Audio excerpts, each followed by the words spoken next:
Under the same roof, we share the love, embracing the differences like hand in glove. Spreading peace and joy, it's a beautiful sight. Together we shine in each other's light. And how do we stand in love's pure might? Watching the world share in love and light. Hearts beating as one in our peaceful flight. Colors of harmony painting the night. Now here we stand in love's pure might.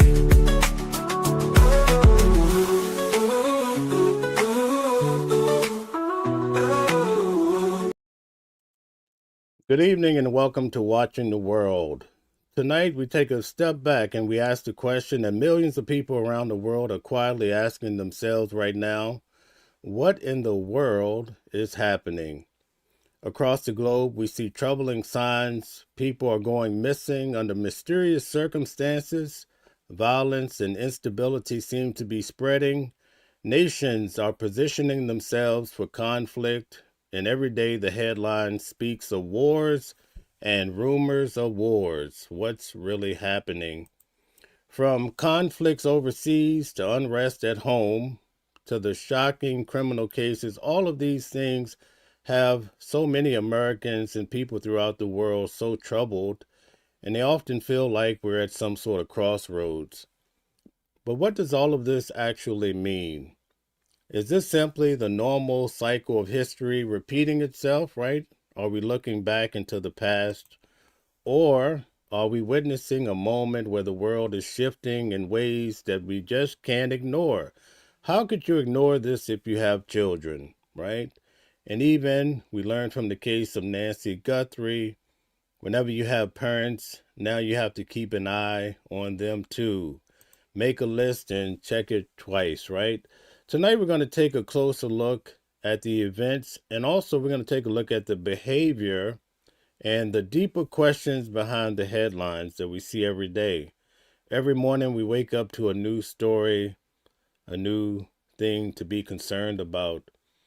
Because here at Watching the World, we don't just report the news, we try to understand what it means. We try to look behind what has everybody so confused, and we try to find the heart, we try to find the root of the matter. So I'm just asking you guys to stay with us tonight as we continue to push forward to try to find solutions, as we try to elevate together and make sense of all the confusion in the world. In fact, we're going to start off tonight. We're going to break it into two parts. First, we're going to talk about Nancy Guthrie, which we did a great job last night trying to understand. We went all the way back to the second press conference by the sheriff, and then we went through number 2, number 3, number 4, right? But today, I went back and I was able to get the very first press conference. Although it wasn't official, the sheriff was standing out on her yard, and he kind of said some things that are going to help you to look at this case quite differently.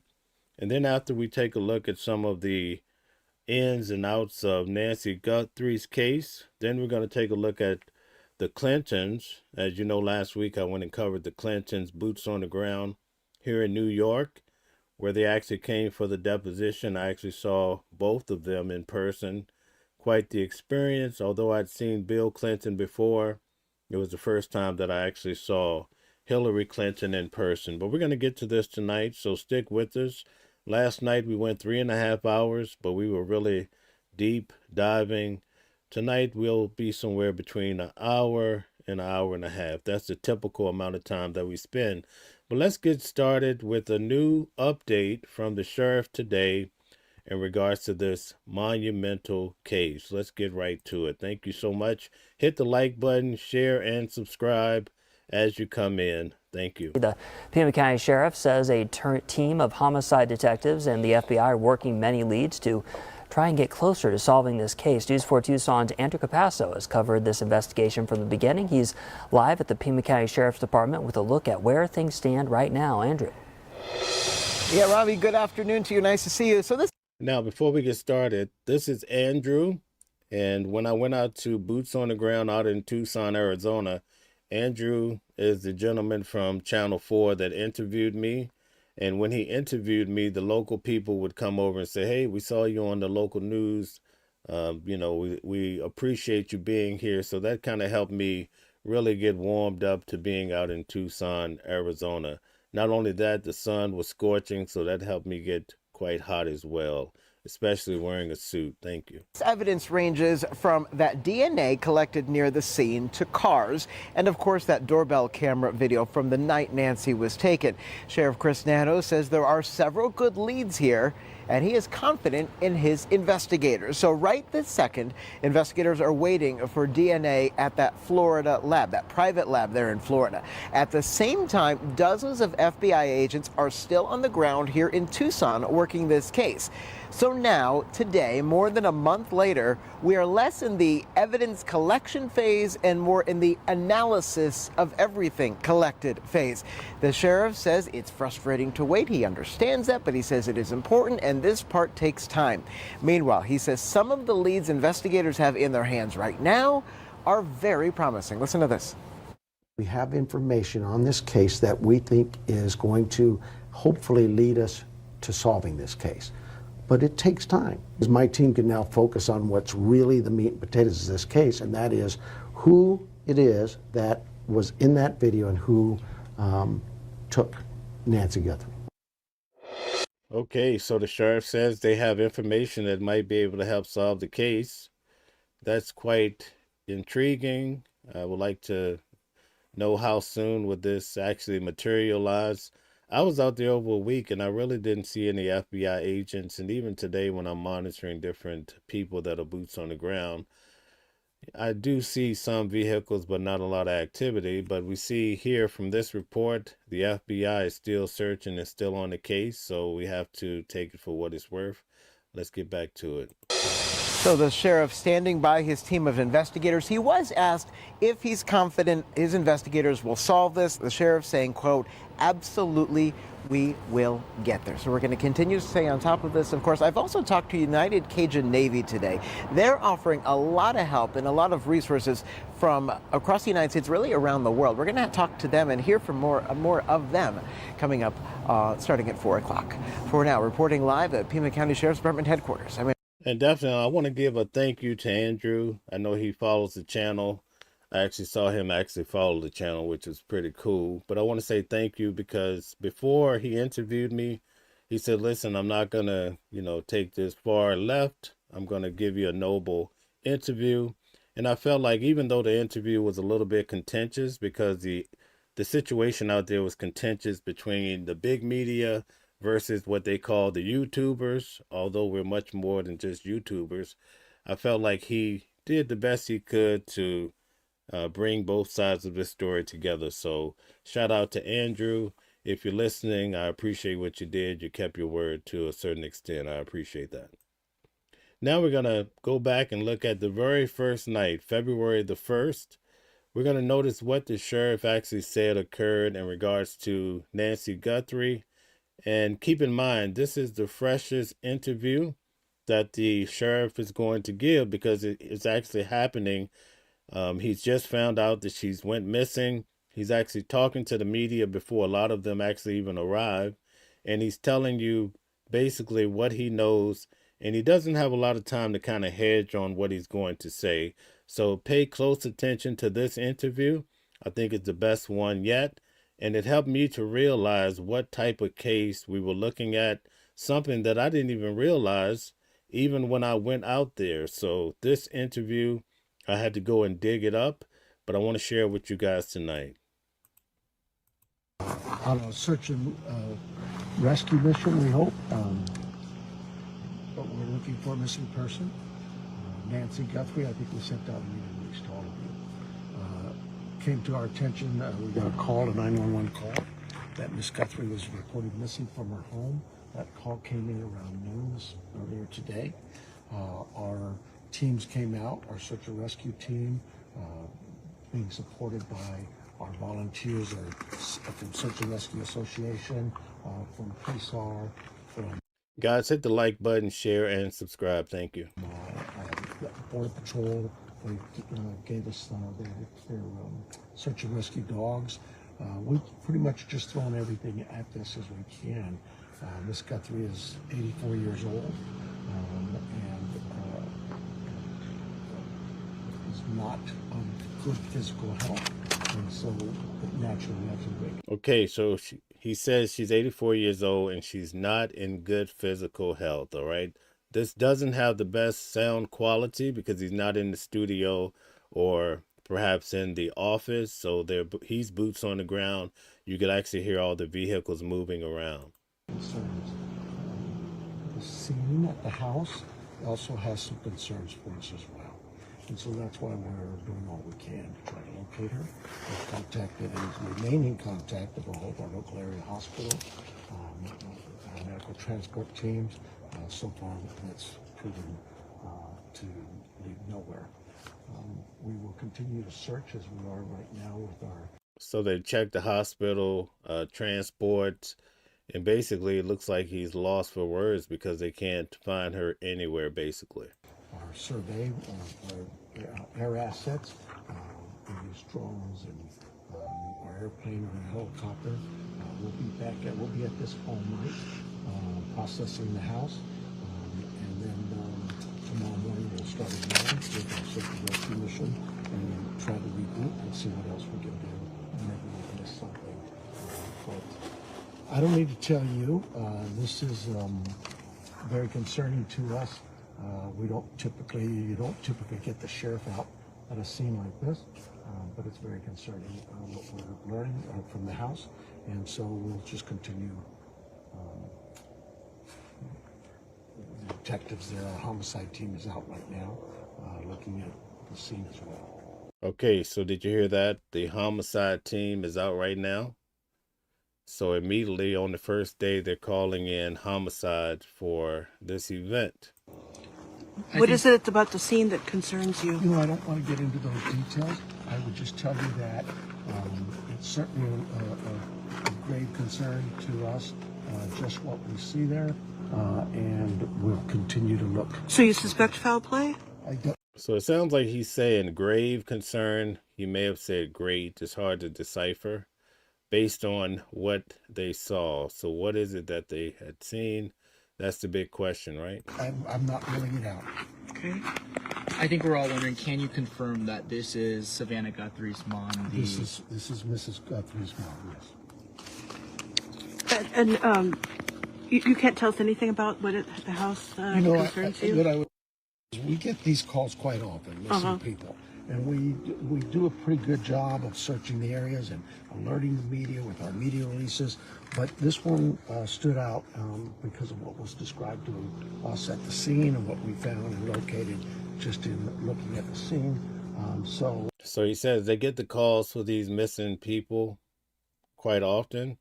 But he says this one stood out based on what was described when the call came in, and also based on what he's seen himself. Without getting into too much details, I have to allow my team to do their investigation, and they are going to be doing that. They are in the process of doing those things. Is there anything meaningful about it being homicide detectives, or is that standard? You know, it's not standard. Typically. Okay, so the fact that in this particular case that he's calling in the homicide unit based on what he saw, he makes it clear that this is not standard. So from the jump street, this case was looked at potentially more as a homicide. You can come to your own conclusion, but check it out. Our homicide team comes out when we have a homicide, a body. This one was a great concern simply because of what the scene was telling us. What would you gauge the chances are that it's foul play? Would you be willing to give us any? So he's kind of mumbling. I'm going to go back. I want you to hear what he's saying here. Body. This one was a great concern simply because of what the scene was telling us. What would you gauge the chances are that it's foul play? Would you be? So he said this one is homicide basically based on what they called in homicide based on what the scene is telling them. Very clear what he's saying. Although he's mumbling, he's making some powerful statements. Willing to give us any idea on No, that? I hope it's not. I hope we find her.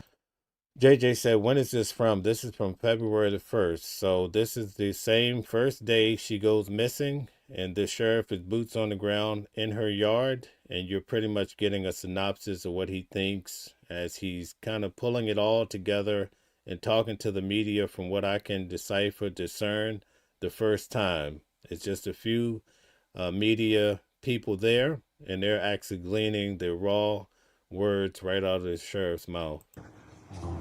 I hope we find her safe and sound. But we can't ignore what's in front of us. And we need to... Okay, listen, we hope we find her safe and sound, but we can't ignore what's in front of us. See, all of this I never knew, even when I went out to Arizona. I had to dig up this interview, and it's quite telling. To take all the precautions we can and deal with too much evidence is in front of us. You said physical factors, like, you know, physical things, but like also does she have dementia or Alzheimer's, any mental?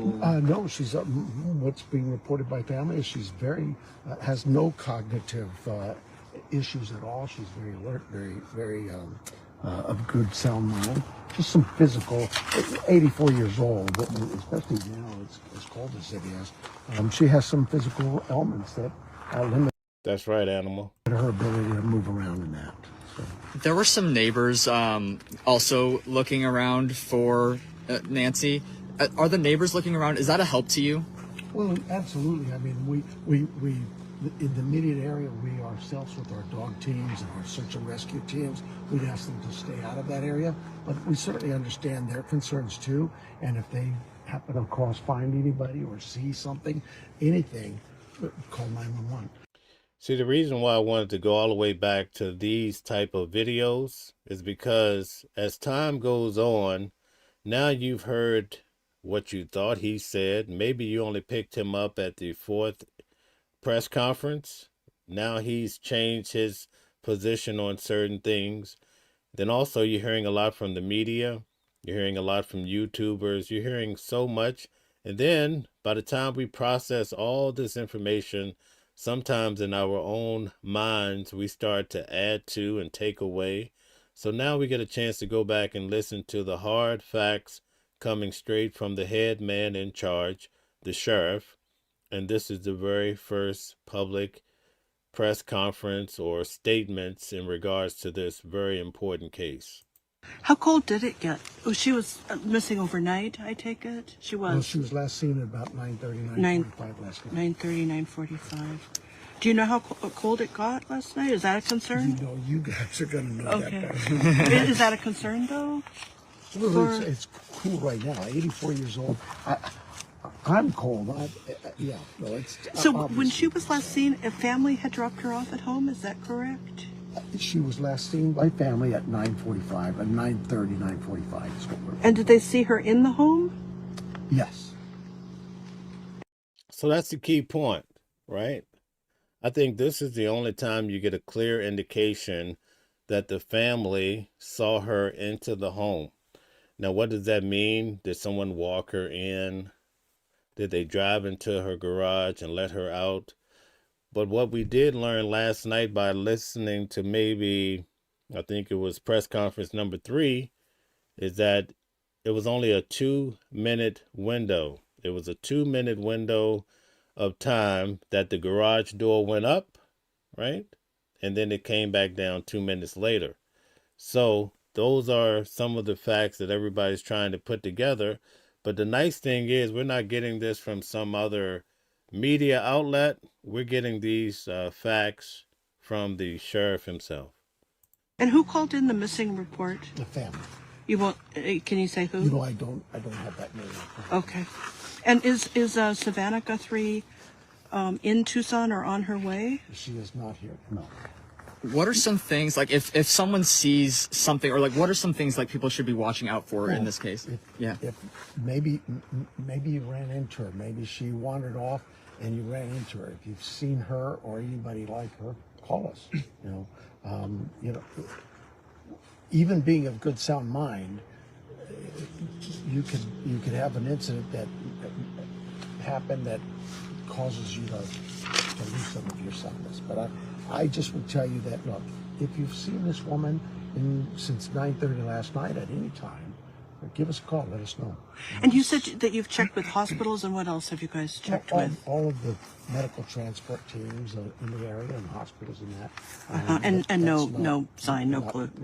Nobody's reported to us that they have her in their care. Does it being as dark as it is here make it like more difficult to find a missing person? Well, our night search teams, they use our infrared systems and a heat sensing system. So in some cases, it actually helps. The body can distribute heat, and our flares or our heat sensors can find that body. But there's limitations on in the daytime. Our dogs seem to work pretty well, but if it gets too hot, they don't. Nighttime, it's like anything. It too has its limitations. Now, this is the second time that I personally know that an elderly person has gone missing in the foothills in the past year. Is there a pattern at all that we are seeing? And it doesn't have to be just elderly, any pattern at all. We have missing persons and search and rescue missions, not weekly, not monthly, daily here in Tucson. And it can be from a young 19, 20-year-old hiker who just gets lost in the desert or lost in the mountains. It could be an elderly person who's wandered off from a care home or something. So, it's just, Tucson has a lot of people here who enjoy the outdoors. It's just beautiful. And so you get the hikers and those kinds of calls.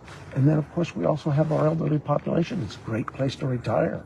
And a lot of people choose this area for that reason. And of course, when you're coming here for that reason, what's the attraction?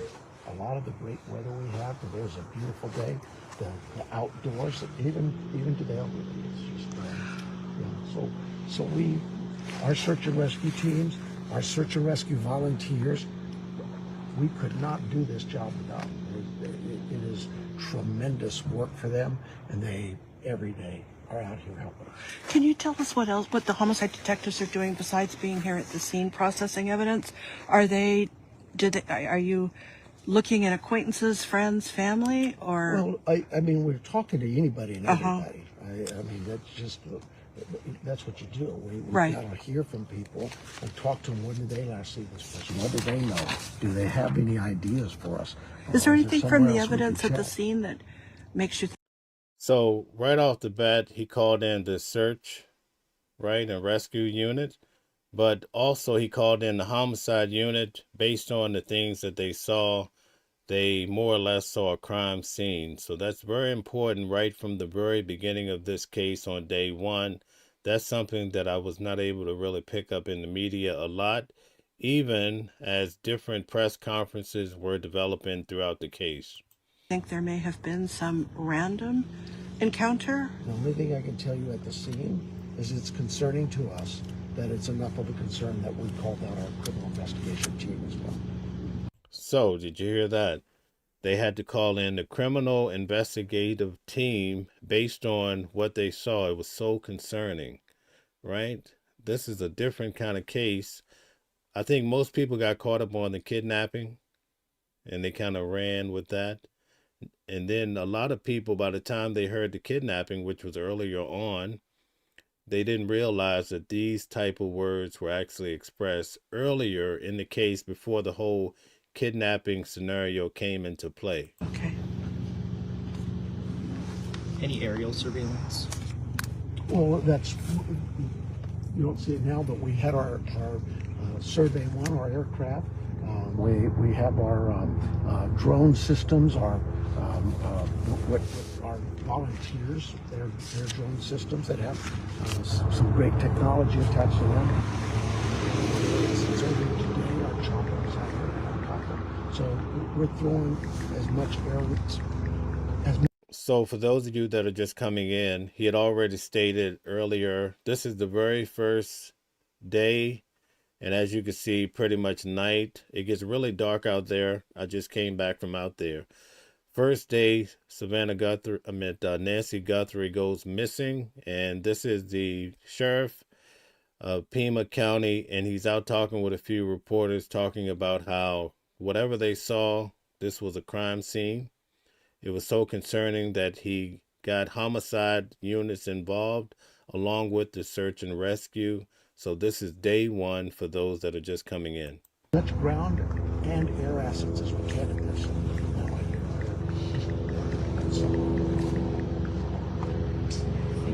Is there anything else that we didn't touch on that you think is important for people to know? No, I just, like I say, I know that this is going to get some attention. I just hope that we can find her, that somebody might learn something, that they say something. That is huge. And the The call is on the 911 center or in the concerning evidence at the scene, that's inside the home? I'm not going to go there. Can't say. But is it at the home? There is the scene that we're processing is at the residence Okay. of Mrs. Guthrie, and it's just there's some things there that are of concern to us. Okay. And right now is not the time to get into that. Once the detectives complete their investigation. This reporter is excellent. She's asking all the right questions. Shout out to her. She's amazing. Maybe then we can share some of that. But right now we're at the very initial stages of this. The search mission started early today. We'll continue that. We're not giving up that. But it does change its platform because of the nightfall, right? The criminal part of this, the criminal investigation part, is ongoing, and it will continue ongoing until we can resolve this. Thank you. Okay.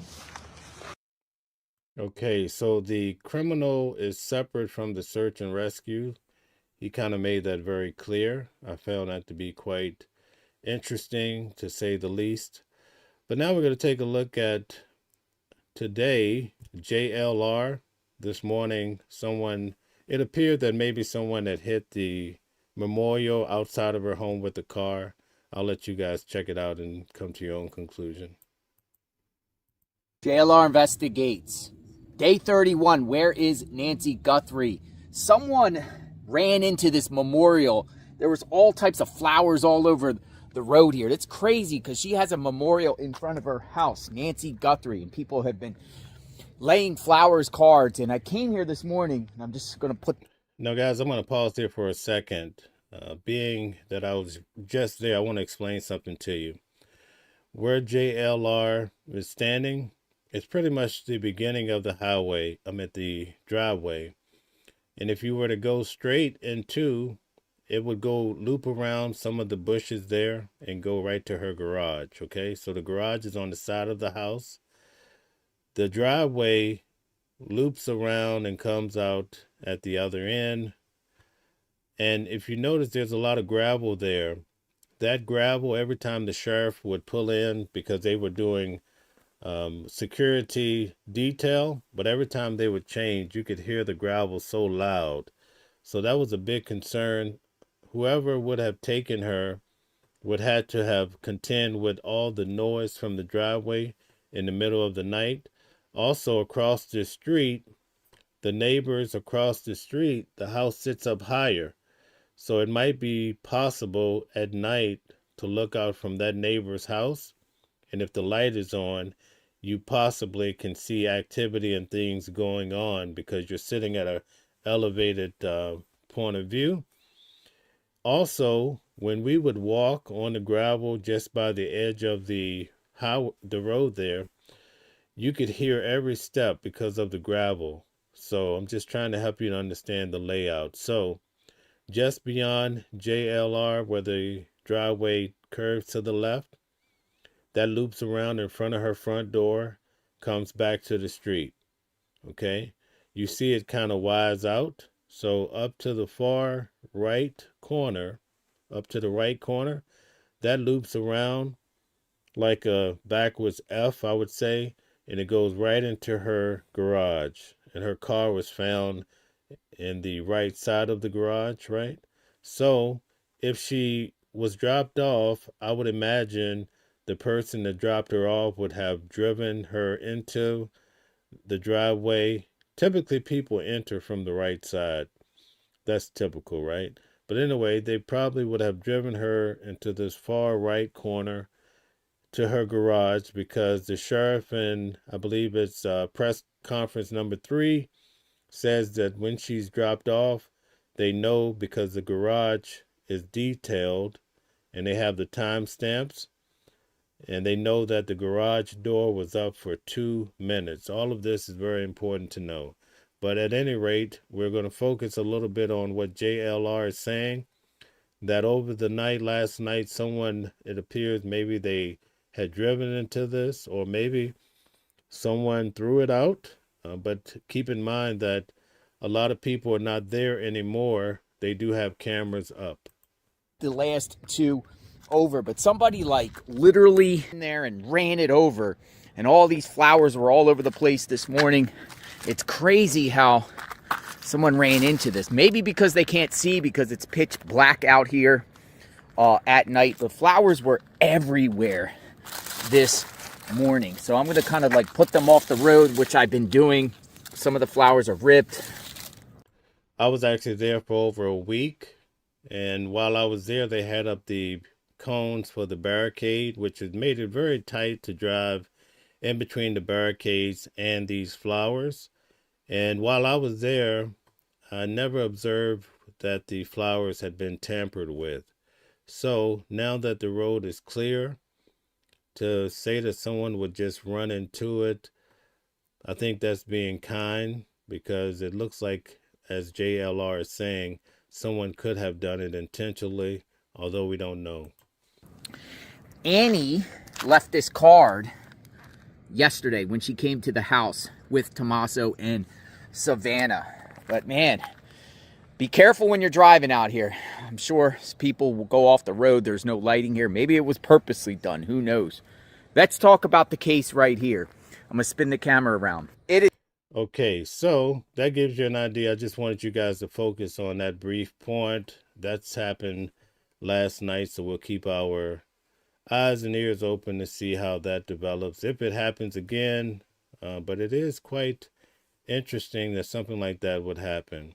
So also in the media, Nancy Guthrie's children, at least the 2 daughters and I believe the son-in-law, went to visit the, what we could call a crime scene, because that's what the sheriff said, the place where her home, where she went missing. So let's check that out and see what type of details we can glean from that event.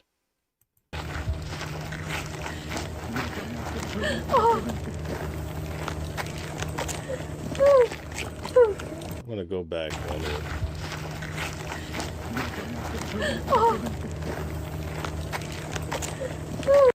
It appears to be Annie, the one that's crying. She's the one closest to us looking in from the camera.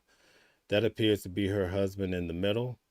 And that's Savannah to the far left. And they're checking out the memorial.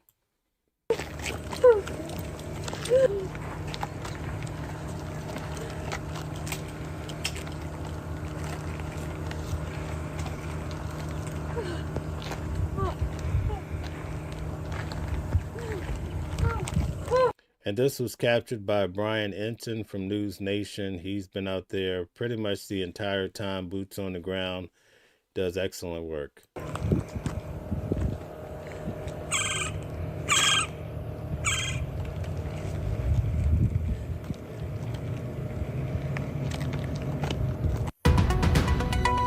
Okay, so that gives you an idea of an update. What do you guys think in regards to what we've discussed so far? Feel free to put any comments in the comment section. We have a lot of people. We actually have more people on X or Twitter than on YouTube. That's times are changing, but we have a lot of people viewing on the other platforms and even Substack. I want to say thank you to all of you guys for supporting the channel and checking us out for what's happening. Now, I want to go back in time.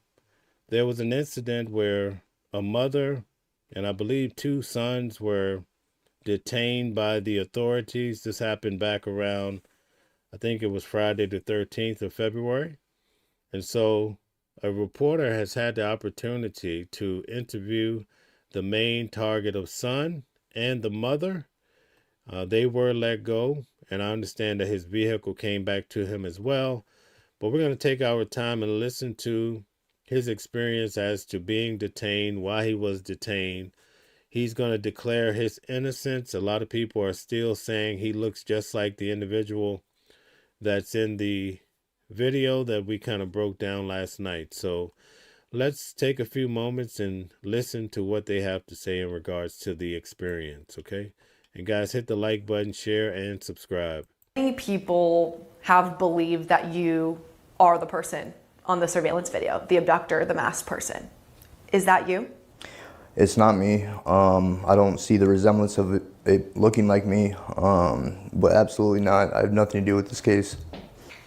Nothing to do with it. Do you have any idea who is involved in the abduction? I don't. If I did, I would happily tell FBI, police, anything. I mean, I, like everyone else, just want Nancy to come home and be safe. But that being said, I have nothing to do with this case, and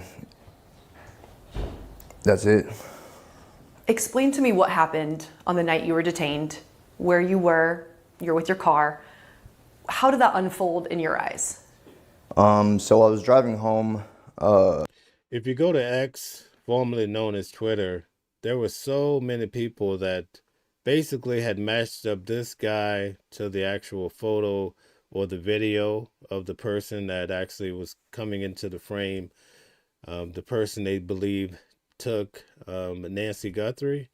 But the way they match it up, it made him appear to look like this individual. So I can understand why he took up such heat in regards to this case. I noticed two sheriff vehicles following me. They pulled me over at the Culvers right there, asked me to get out of the car, didn't tell me what it was about. So they had me cuffed in the back of a cop car, detained. I was asking, like, what am I being detained for? And they wouldn't tell me anything. They just said that the detectives. So he's publicly come out. His name is Luke, I believe it's Daly. So I wouldn't normally mention his name, but he's revealed himself. He's participated in the interview, but I can understand how people feel like he definitely resembles what you could imagine of the person at the door. Doesn't mean it's him, but it's quite intriguing as to how he was basically, they sent in the SWAT and made a lot of fuss about it, and turned out to be nothing so far. So we have to factor that in. Would be there to talk to me.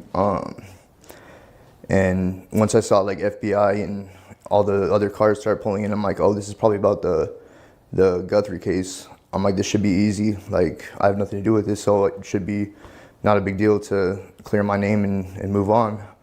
But the whole time during the questioning, it didn't really seem like more of like a fishing expedition for them to try to get me to say something, because all the dates I was telling them where I was, things like that. I'm like, all you'd have to do is look at my phone and see my location. It was nowhere near anywhere or have any connection to this. But still, it was tough, like being there. Like, I mean, Thank you, Ribbon. I don't trust the FBI to the extent that I'm like thinking that there's pressure on this case and they want to find the person. So like the whole time while I'm sitting in the back of the cop car, I'm like panicking, thinking that I'm going to be framed for this, or they're trying to pin this on me somehow. Did they tell you what led them to you? I mean, something made them believe they needed to talk to you about it. What was that? I asked them. They didn't tell me any information about that. And I have thought of any type of reason. Imagine if you're innocent and all of a sudden the SWAT team pulls up. I think he was at a restaurant. He pulled into a restaurant. All sorts of rumors started flying in regards to the incident, and they associated him with perhaps some sort of shooting. There's all sorts of things that was flying out because everybody wants to report first, and sometimes the message gets twisted and turned sideways, and that's what we saw. And it created a lot of fuss in his life, but the real question is, his experience, and I'll let him continue to tell you. Reason why they could have come after me, but there's nothing, and I think that's why they didn't tell me. Were you in the area of the home at the time, like the overnight, or would it have been something like, we've tracked this person near the abduction scene? I live near her house, but I mean, I didn't even know that until after the fact. Like, I barely just learned where her actual house was in relation to mine. So I didn't even know. Had you ever met her? No. Did you know who she was? I knew who she was because my mother was following the case. But in terms of other than that, I would just go off what my mother was telling me. And so how long were you detained for? Probably maybe 4 or 5 hours. In the back of that car the whole time? And So, just in following this case so closely, remember the first guy, Carlos, they actually detained him the same way, and he said he was detained in the backseat of a car for 5 hours too. So it's pretty similar, synonymous to each other, what's happening as far as the strategy of how the FBI actually questioned the individuals that seem to be suspects in some way or somehow tied to the case. But so far from what we know, all of the individuals that had been detained have been basically let go. Does it mean they're cleared? I don't know, because the feds work in mysterious ways, but we'll have to see how this all turns out. they searched your Range Rover extensively? Yeah, they searched Range Rover. They towed my Range Rover. Did all DNA testing or whatever, and then gave it back to me. Took my cell phone. I've had no way to get a hold of anyone, which is probably a good. You know what's really crazy is when they towed his Range Rover, they let up the back door and they put up this big sheet, and then you'd hear all the pundits and people online saying, yeah, they typically put this up when there's perhaps a body in the vehicle or there's some major evidence. So all of this started the rumor mill, and it really went crazy. It's probably going to take this guy a mighty long time to clear his name, even if he's not associated to this, just the way all of this had developed. Good thing, because everyone's looking at me like I'm this person that I'm not. So it's been rough. You got your car back? Yes. In rough condition, or was it okay? Well, when I went to pick it up, like, it wouldn't start. They, I guess they drained the battery down, and it was just covered in the whatever white substance that they use for testing. But yeah, then I got it started up, and it wasn't. Luckily, it wasn't damaged in terms of like repairs or anything. But So when they released you, what did they say? They say you're free? Did they say never mind? I mean, what was the verbiage there from them? They had just told me that they were still at my house, so I couldn't go home. But they drove me somewhere near the house and just dropped me off. And I was like, well, I don't have a phone. How am I supposed to figure out when I can go back to the house? And they basically said, you're just gonna have to figure that out. So I mean, I waited just where they dropped me off at for maybe an hour or so. I had a friend that lived near the area, and I walked over there. They weren't home, so I was just waiting, like basically just on their patio. And then it got to the point where I'm like, well, they should be done by now. I walked back to my house, and this was like the worst part for me, is getting there and seeing the house torn up. But the worst part was my mom not being there, and her being elderly. It's kind of eerie looking at him and also watching the video. But again, it is what it is, folks. And having AFib and things like that, I'm thinking the worst. Like, I see her car's here, but she's not there, and I don't have my phone to get a hold of her. So I'm wondering what happened, if I need to start calling hospitals or what the deal was. But luckily, I guess she went to one of the neighbors, but I didn't find that out until the next day. Right. You were detained and released, but you've said it. Your face, your name, it's everywhere online. People still believe you were either involved or did this. What's that been like for you to have your name, your picture even a past mugshot all over the internet associated with this case? I mean, for me, it's terrible.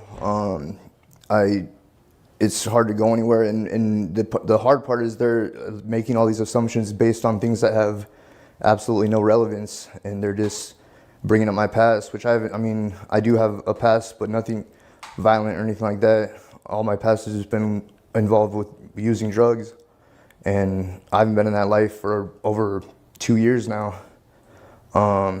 So all the things that they're bringing up, yeah, I guess it's public record, but it never would have came out if it wasn't for all these people speculating and doing things like that. So now people that had no idea about my past, so I've done like a good job of working past it and not having anything to do with it. So them doing that now is kind of just reopening this whole speculation and make me out to look like. Well, if he's definitely concerned about this, it's only going to escalate now because he's taking an interview and he's actually talking about it more. It's only going to get worse. This bad person, which I'm not. And it's not just been you. People have found, records of an alleged girlfriend of yours. There's been a lot of rumors swirling around. What do you want to say about those rumors, about you, about her, about, everybody that people have looked at and said, well, they could do this? Yeah, first of all, that's not my girlfriend. I barely knew that girl, and I was arrested with her on a completely different circumstance over a year ago. I haven't talked to her since, and I guess they're just going off of the arrest, saying that I was arrested with her, but I hardly know her and don't associate with her. But in terms of everything else, I mean, all the speculation is just going off of, I don't even know if people really believe it, but online it just seems like they're pushing this narrative and trying to make connections with things that are, I don't know, basically like circumstantial, like saying my eyelashes match the guy in the ski mask picture, which I'm sure like if you could use anyone's picture and find similarities. And you don't recognize the person on that, No. in that footage? No, I don't. But in terms of all this, like I said, they're comparing my face to this. They're talking about my Range Rover, which I didn't even buy until after she was reported missing. Okay, so he bought the Range Rover after she was reported missing. Okay, very good. It was a new car, yeah. for you? Mm-hmm. Yeah. They're talking about another car that was towed off my property. That car wasn't an accident, has nothing to do with this. It wasn't towed in relation to this case.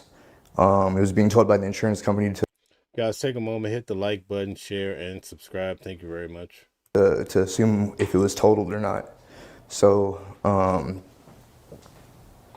that had nothing to do with the case. There's no evidence to point towards me other than speculation. You really have no idea what led them to you in this case? Absolutely not. Still a mystery to you? Yes, and I would love to find out. Were you dealing mostly with sheriff's deputies or FBI agents when you were detained? When I was detained by the sheriffs, but in terms of all the questioning was done. Thank you, Jeff, for becoming a member and donating the memberships. That's awfully kind of you. Thank you. About the FBI. What would you like to say to both PCSD and the FBI? Basically what I told him before, if there's anything, I'm happy to help. If there actually was something real that I could help them with, but like I said, they have my phone, they went through my phone, so I mean, if it was anything real, they could look through that and hope clear my name. But in terms of the collateral damages, this being part of it, there's not really any type of way, there's no going back from this. For your whole family too. I mean, your mom has had to go through this too. As a family, how has this made you guys feel? So his mother was detained too. She was at the house, went through all of this craziness. We're going to hear from her next. Collectively together to kind of be in this public shock, this public scrutiny. It all just seems like a nightmare. I mean, it doesn't seem real, and it's just been, we're all just it's just been a nightmare. I know my mom, she has like problem with stress, and like she was doing good before this. After this, she's been a lot more stressed. It's been hard. I'll let her speak to how it's affected her, but I mean, in terms of collectively as a family, it's been a nightmare. You know, what's your message for Nancy Guthrie's family? I mean, I like everyone else. I want to see her come home. I want the actual suspect to be found.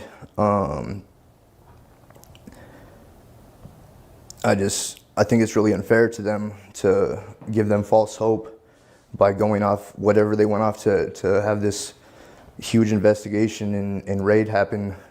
To me, it's like giving them false hope that they had a suspect and then it was nothing. And I'm not the first person either, so I think it's wrong in that sense. This is your first interview since you've been detained. What's your hope in putting your voice out there now that people will get from this interview? I mean, for my personal interest, I would just say just not to go off speculation of everything you hear on the internet and kind of like the hive mind mentality that someone says something and then they just go off of it based on no evidence and no truth. But I mean, in terms of like moving forward, I just want to be cleared, have actual verification that I was cleared by the FBI and sheriff, whoever else. Have they officially cleared you? I don't date. This is just going off what I've heard, but I guess I've been cleared, but they don't close any case, I guess, because it's still ongoing. But I mean, I know personally there's nothing else that they're gonna come across that This is really weird. I have to say that. Points towards me. So Unequivocally, you are not the person, you are not involved. Absolutely, 100%. Is there anything else you want to clear up that people may have said, that you've seen, that you feel, that you have the opportunity now to address? Nothing particular is coming to mind right now. Obviously, I'm nervous. This is, like I said, my first interview, and I mean, I'm not trying to get any more attention from this. I just want to put it out there for me that I had nothing to do with this, and I'll try to do that for you at the end of the show. All right. And I'm hoping that the truth will come out, whatever that may be. I have no idea. I appreciate your time. Chris, do you have anything that you want Luke to address or add? Luke, is there anything else that I didn't ask you that you want to address or talk about while you're here? Just want to make sure that you get your opportunity to say anything you want to. I just want to say again that I hope that she's safe. I hope they find her, and I just want to move on with my life and not have any. I mean, it's been hard. Like, I can't go anywhere. Everyone gives me dirty looks, and they see me in my car. Like, I would assume that they, like, I don't know, people are just think I'm like this person, and it's been hard, like, leaving, going anywhere, doing anything. So I'd like to be able to go about my life and not have this shadow of doubt casted over me. Okay, so there you have it. That's the guy. That was the second guy that they had detained in regards to this case. I'm going to try to pull this up for you really quick to show you the view from last night. Just give me one moment. I'm going to do this for one of the viewers here. Let's see if I can find it. Just give me one moment. We'll see. We'll see if I can find it for you.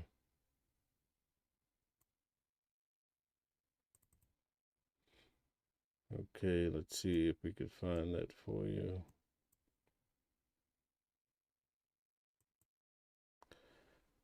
Give me one moment, guys. Thank you for bearing with me. I'm going to try to play that video for the person that wants to see it.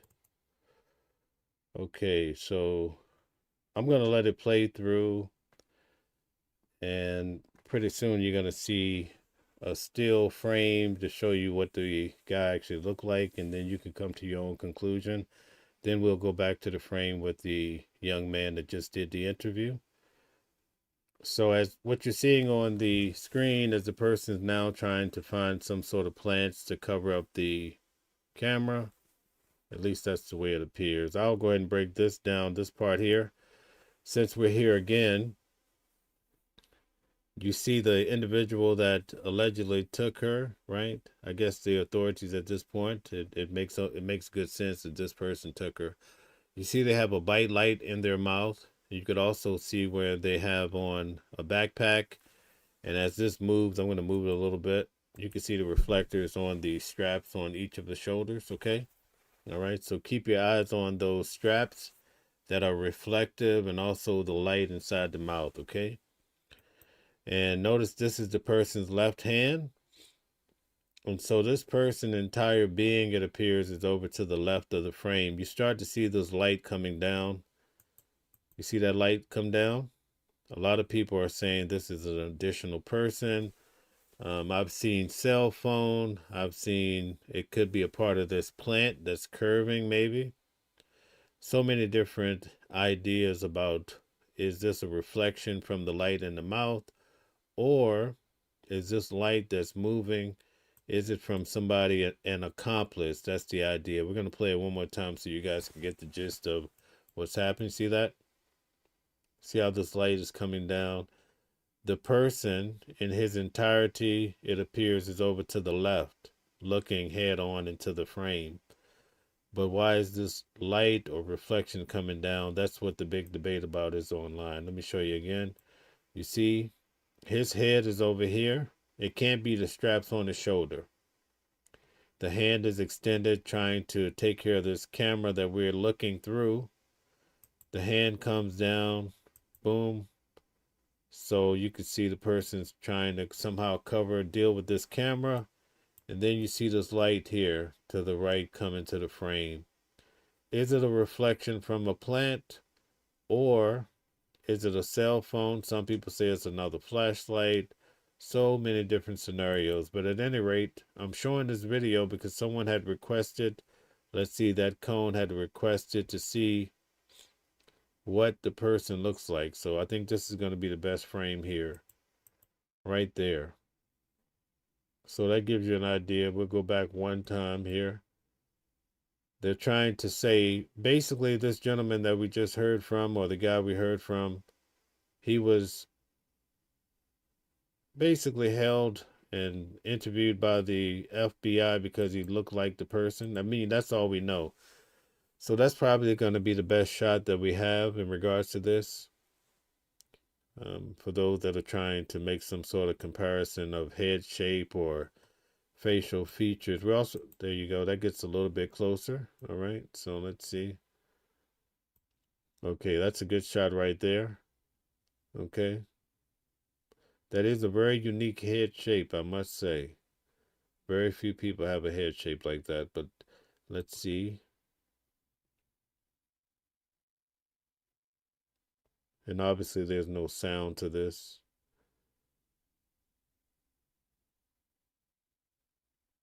And it's going to change up and give you another view. So just sit tight for 1 minute.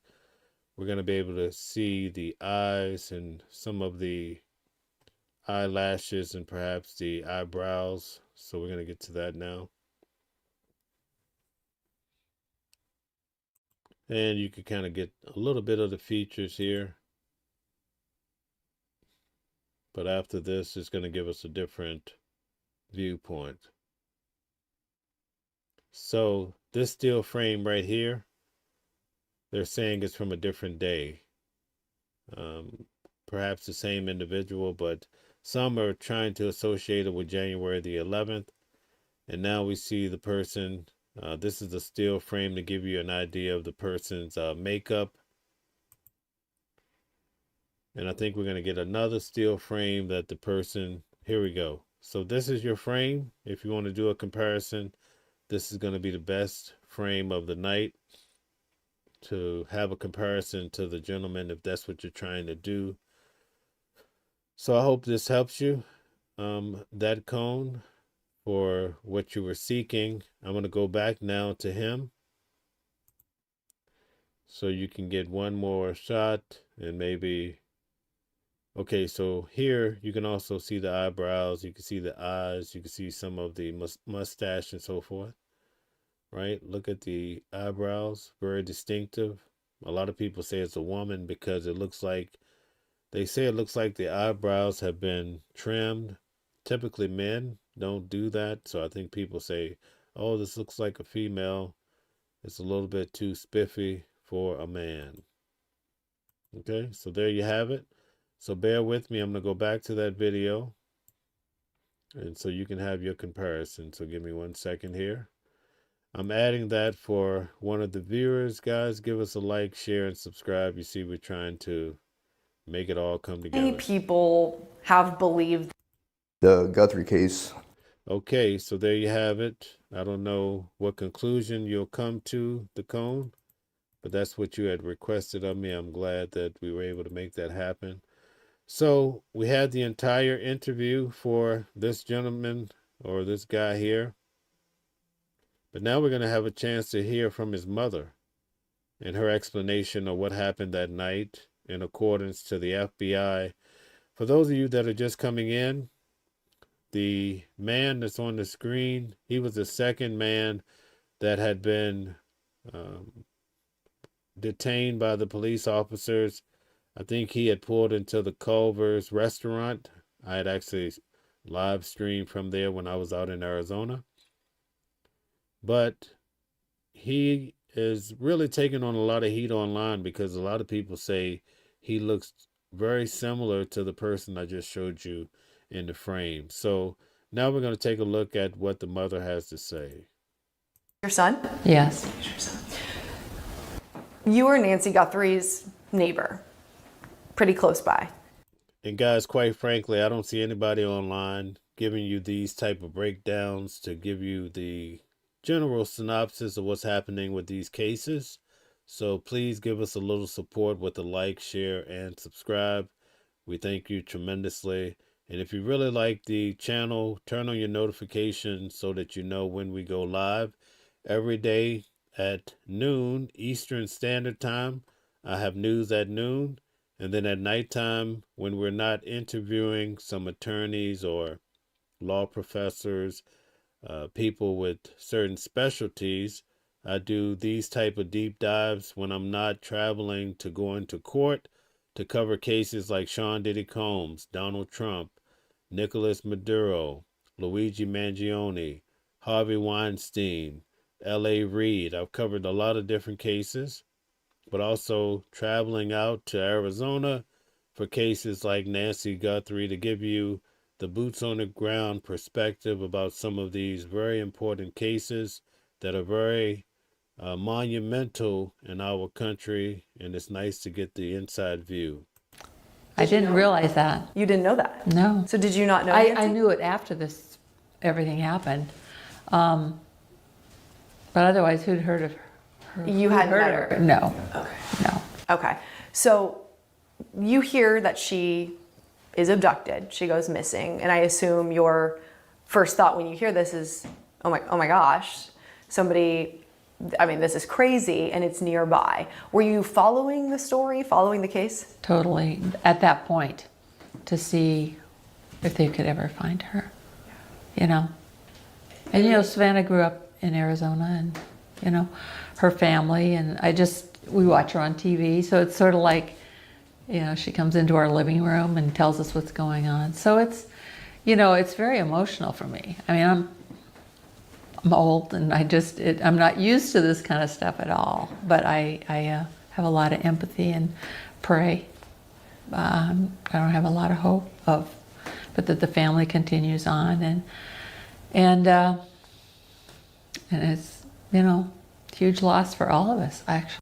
Oh, it completely affects the community, a community you're part of. So when you first start hearing about it, I imagine there's a lot of upset and fear, concern. Yes. And they were searching, you know, I live on this street, and then they were searching a street a little closer and a little farther out, and, you know, it's just weird to have these people and people standing in front of my house wanting to talk, mostly news people wanting to. Yeah, I mean, the media don't. I didn't talk to those people at all. We just So tell me what happened when this all ends up at your home. Your home ends up becoming part of this story. Yeah, well, people were coming to the door and I wasn't necessarily answering it. They might not have even had a camera or anything.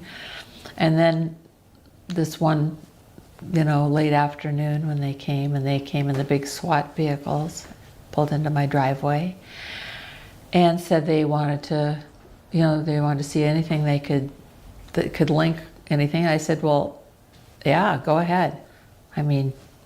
So they were there for about 6 hours.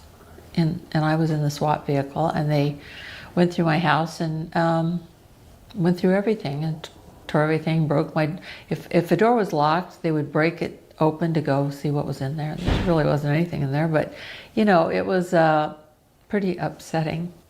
Well, and it's one thing to come to you and say, do you Jeff, I agree with you. I think it's more than one person involved. have any video or anything like that? It's another to detain you and search your house with a search warrant. Did they tell you why? I guess I assumed, because I lived close by or something, but I just said I'd do anything if we could find some clues that might help, but I don't think there's going to be anything in here, but go ahead and look. I didn't say you can't look. I didn't even think. It was kind of, late in the day. I'm so sorry. I'll turn that off. I get a lot of phone calls. So, for those of you that are just coming in, this is Luke Daly's mother. Her house was raided along when Luke was detained as well. We're just going through the facts, just trying to come to some reasonable conclusions about certain facts about this case. A lot of messages from people. How are you doing, Mary? So, and then I just decided I was much better off going to Phoenix to be with Matt and the grandkids and his wife and everything. So when they detained you, did you know that this was related to also them investigating Luke? No. You had no idea? No, I wasn't thinking this was about Luke. I found out it was also about Luke, but initially, no, I was thinking it was all about Nancy Guthrie and finding her and whatnot. So, because I was thinking, I don't even think Luke probably ever watched the news and even saw Savannah on the news. I did. Right. So when did you learn that, your detainment was related to Luke's detainment in this case? When? I'm not exactly sure when, because honestly, during this time, I was really emotional, and there were lots of information coming in, and so I don't remember exactly the time, but I know that in retrospect, I know all this stuff that it did, but initially I didn't think of it being Luke as part of this, because I knew it wasn't something that Luke would be involved in any way, and he wasn't. So, yeah. And when you learned that, was there any thought could he have been involved? No, I didn't think he ever could have been involved. Not at all. No. So you and Luke were not involved in anything in this case? Right, except seeing it on TV and acting and some of the consequences of, we want to search this. And I'm like, okay, if it helps find, because this was early on when we thought differently about. Did they take anything specific from your home? Did they take anything? I can't think of anything they took. I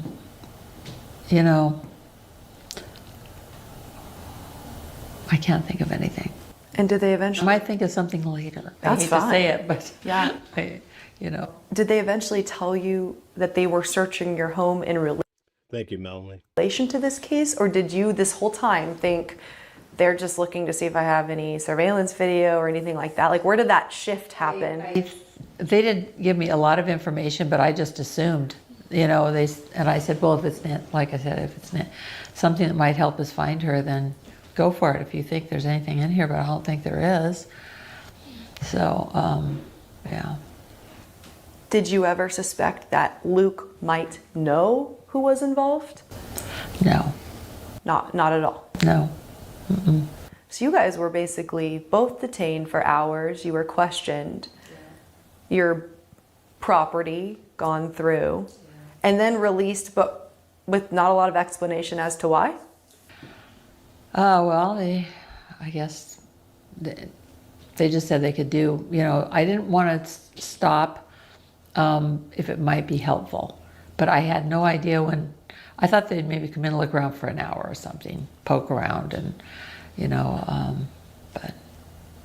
Yeah. So you have not been back at your home staying there since this. I just got back. What's that like? It's really good to be back here. I was up in Phoenix with my kids and grandkids, which is wonderful. But,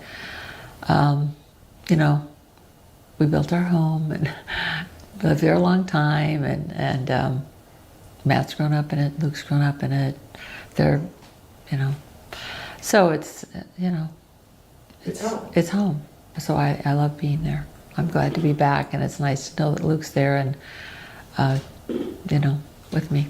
I mean, in the days since you guys were detained, it's not been an easy road for any of you, Luke especially. I mean, people still believe he is the person on the video camera. They still believe he's the person who abducted Nancy Guthrie. His face is out there, his name, your name has been out there. How, as a family, have you emotionally dealt with that, even though you've been released? Well, TSI, I'm not too sure about it. I've looked at it a little bit, but not sure. Things will just pop up and I'll just feel a lot more like even sitting here talking. Guys, we have close to 500 people here. Please hit the like button, share, and subscribe. Thank you. Talking about it, it is very emotional. And part of me just wants to say goodbye to all this chapter.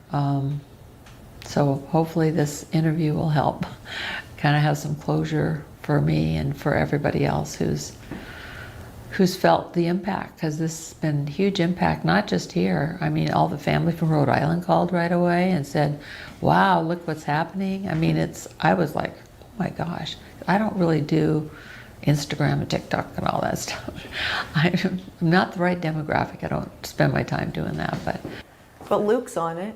I mean, he is younger, and that is part of him, and he's had to see his face out there. That's really a shame, I think, but that's.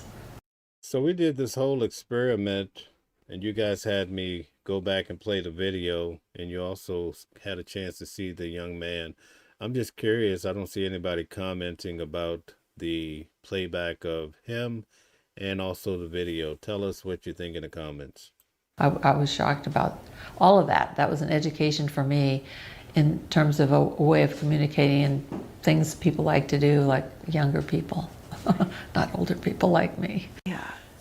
What do you say to people who have also brought up Luke's past and kind of associated, oh, well, he's had a past with criminal activity, therefore this could be a part of this? What do you say to those people? Well, I don't know. They don't really ask me that.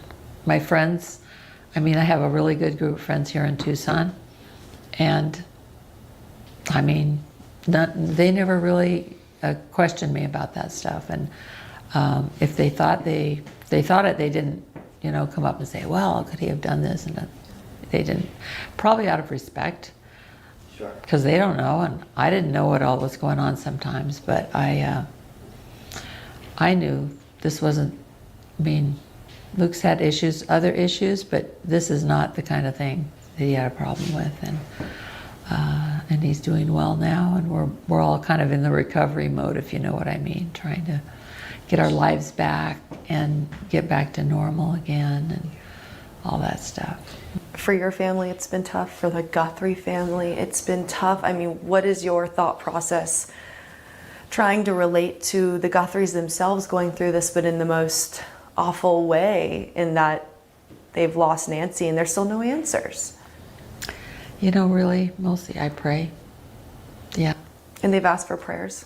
They've asked for prayers, and sometimes I can listen to Savannah's, she comes on and talks often. You guys all know that probably. And I've watched a little bit, but I can't watch too much because it's... No, guys, I'm not a detective, obviously, but I can tell you right now, the individual that did this, at least from the video, you could actually see they have on their right arm a tattoo. It looks like a sword or maybe even a cross. So I think the detectives can easily determine whoever the guy is unless they went out and had it removed. But even still, you would see some sort of remnants of that. So I think they can really pin it down based on some of the features, because you can actually see it in the video. It doesn't take a detective to pin it down. Just makes me want to cry. It's just so sad. And the longer it goes on, then the more hope is lost, you know. For you guys in this neighborhood, you know, it's a very tight-knit, it's a beautiful neighborhood, it's quiet, it's quaint.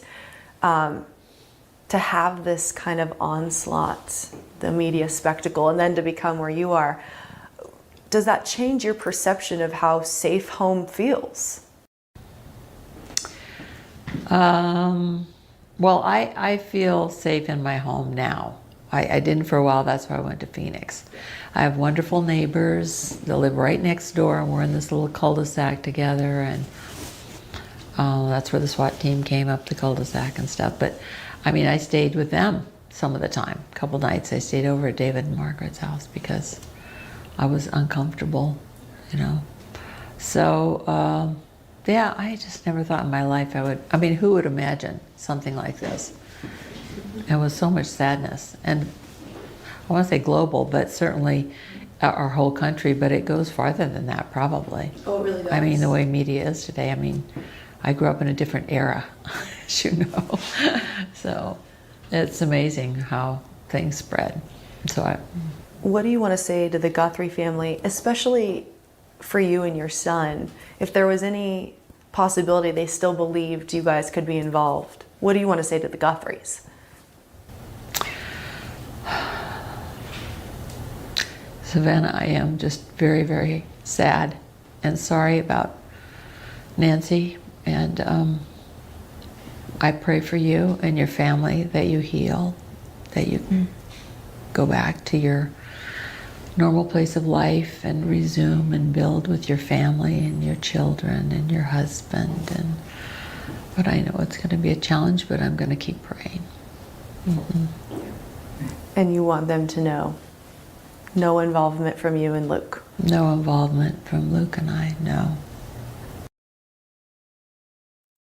All right, very good. So I'm going to go back one more time. I'm going to show you guys some quick things, so try to bear with me here. This was not a part of the show, but since you guys are asking and you've been far too kind, I'm going to show you some kindness and go back and point out a few details.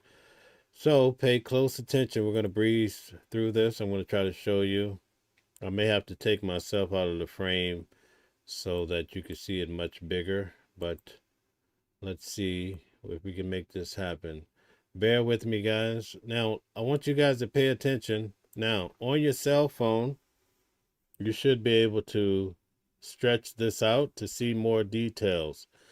But in the particular hand that the individual is extending right now, I want you to look in between the glove and the sleeve, and you're going to see a tattoo, okay? So, and you can take your phone and stretch it out right there. So take your phone, stretch it out, and you'll be able to see the tattoo in between this glove and the sleeve. That's what everybody's talking about. So let's see if we can, right there you can see it.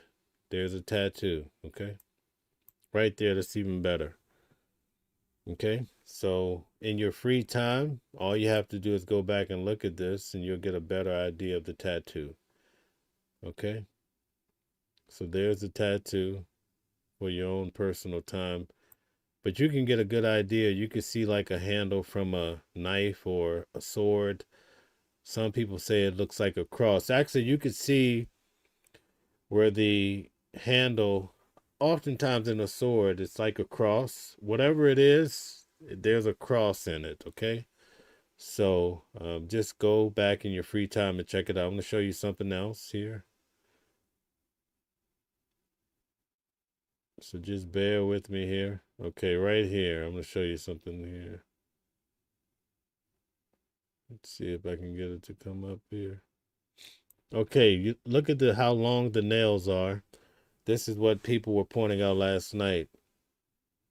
I'm going to try to pin it down for you. It's very hard. We don't have in a cell phone, I could show you easier and better, but just bear with me here. I'm going to try to show it to you. You see the nails, you can actually see it. Let's see if I can get it to the perfect measure here. Let's see if I can get it to show. You can see long nails in that middle finger there. What appears to be a long nail. This is where people are saying, the online sleuths are saying that this is a female. But if I could get it right, oh man, I almost had it. Just bear with me, guys. We're going to get it there. Last night I had it on the perfect angle. Okay, so in the middle finger, you see the long nail. I mean, what appears to be what people are saying. Even here, you can start to see the imprint of like pointy nails.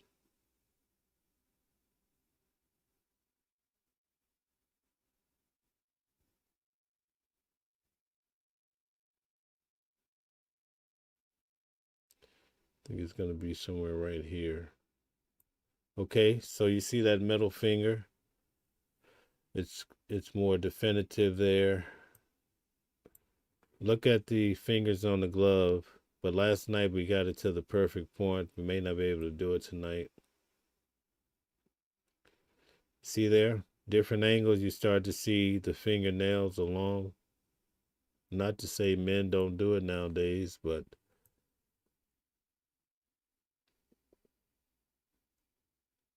we're not going to spend a lot of time here. But you could do this in your own free time too. I'm just giving you those angles to kind of figure it out. And let me just try one other thing here. And also, if you get the right angle, you can see that there's a hole in the glove on the left hand. If I had more time, I would show you, but, you know, it's a little too complicated to do it. That's that additional light right there. This light appears to be coming from a different party, okay? Based on, we went through all of that earlier. Okay, so maybe here. There we go. Look at here. Look at the nails. So it's this angle here.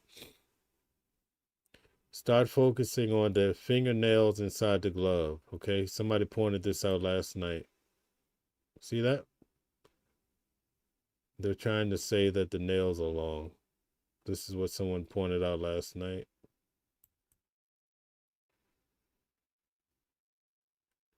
Right there. So that's a better angle. I don't know what to say about it, but these are some things that you can do in your own free time. All right, so how are we looking on time? It looks like, and also I want to point out something here. If you look, this is the steel frame that Boots on the Ground, they were saying on January the 11th, that this steel frame, which is separate from the video, that this was taken on January the 11th. But if you look at this in your spare time, and you look at the shoes are different than in the video.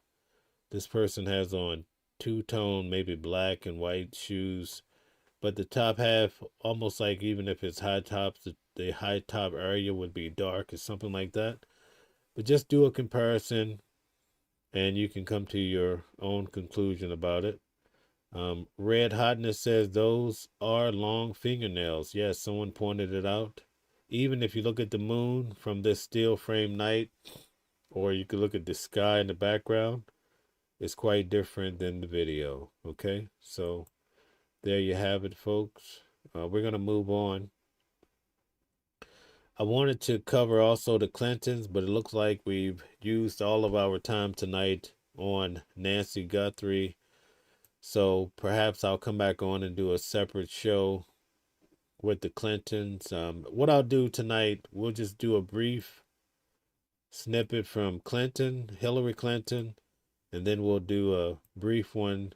We'll give each one 10 minutes so you get an idea. And then I'll come back on. Tomorrow night I have a show with a law professor, so we'll typically be talking about legal matters with a lot of these high-profile cases. Thursday night we have Mama Flips, so I won't be able to do a deep dive that night. So the next deep dive will be Monday night, because even on Sunday I'll be having a criminal defense attorney, Calvin Johnson, on.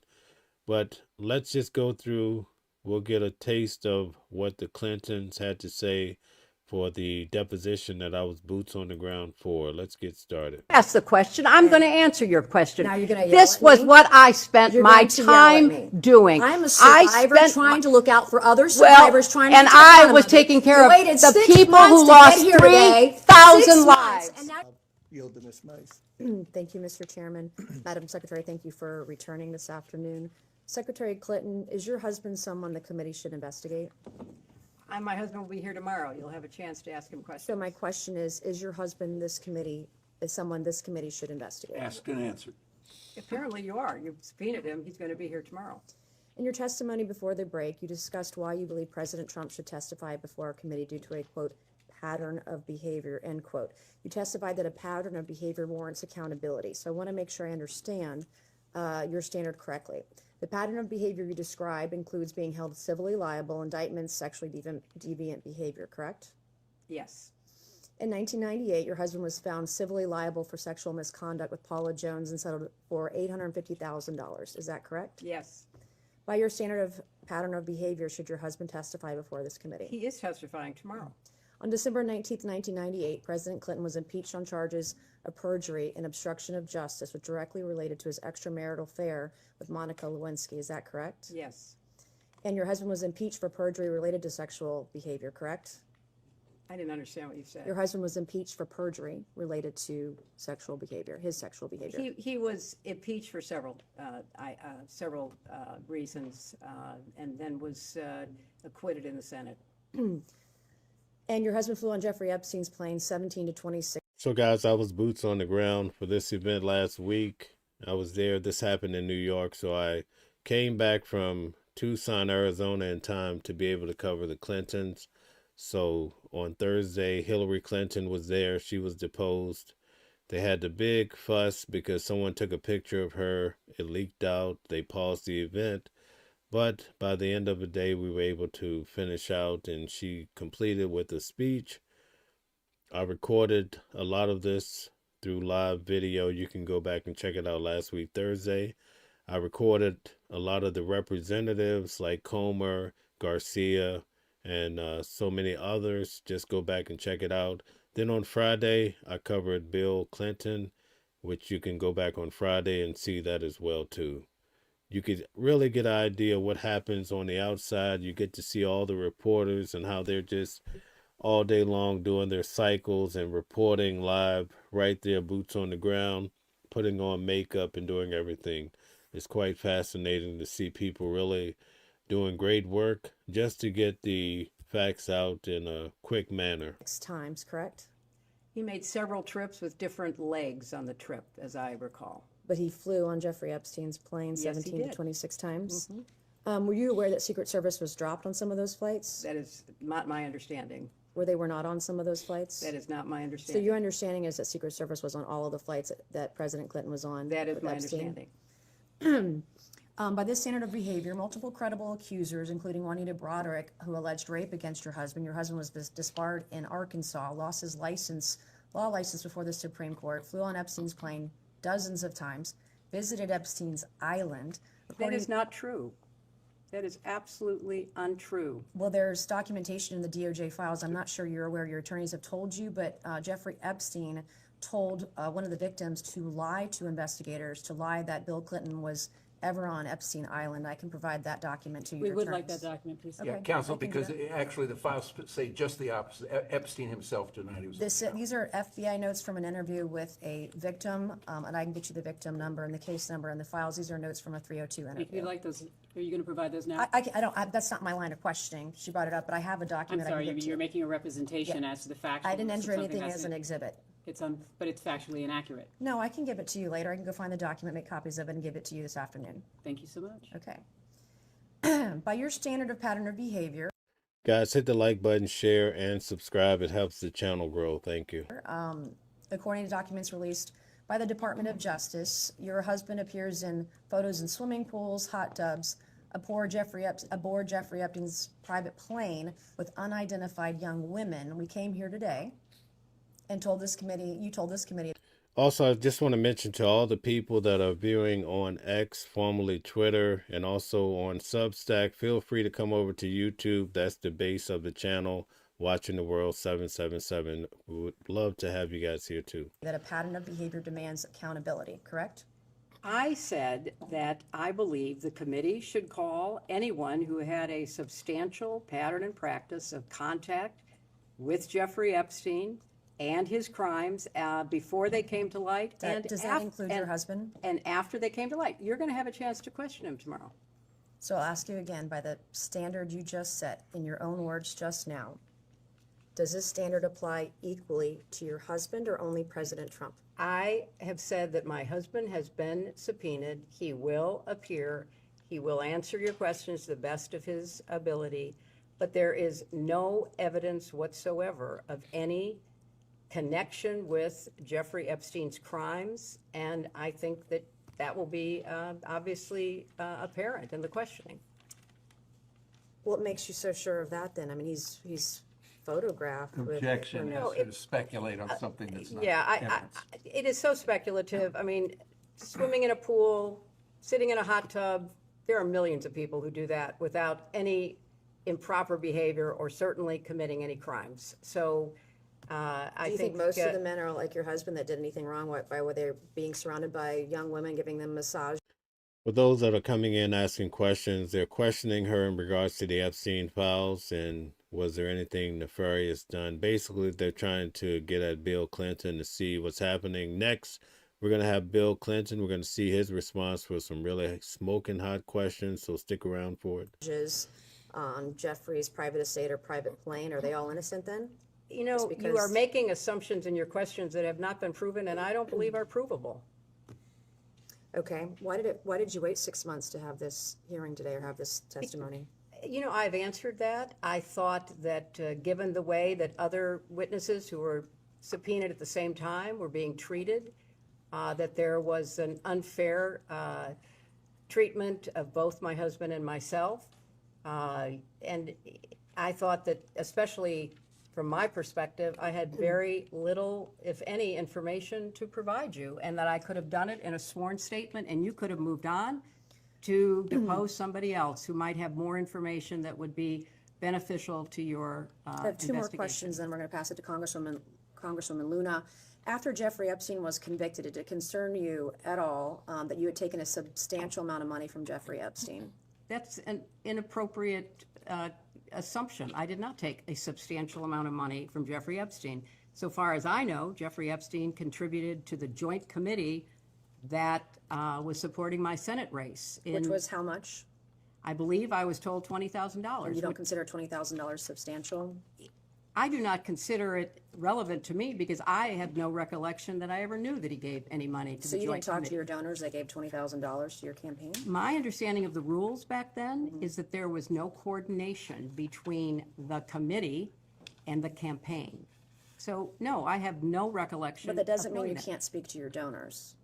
That doesn't prohibit, the law does not prohibit you speaking to donors. But I didn't know he was a donor. As far as I knew, he was not a donor until I learned this in preparation for the testimony. Did it concern you at all that Ghislaine Maxwell was heavily involved with people you knew and were close to? I knew people that I knew her. Yes, that's true.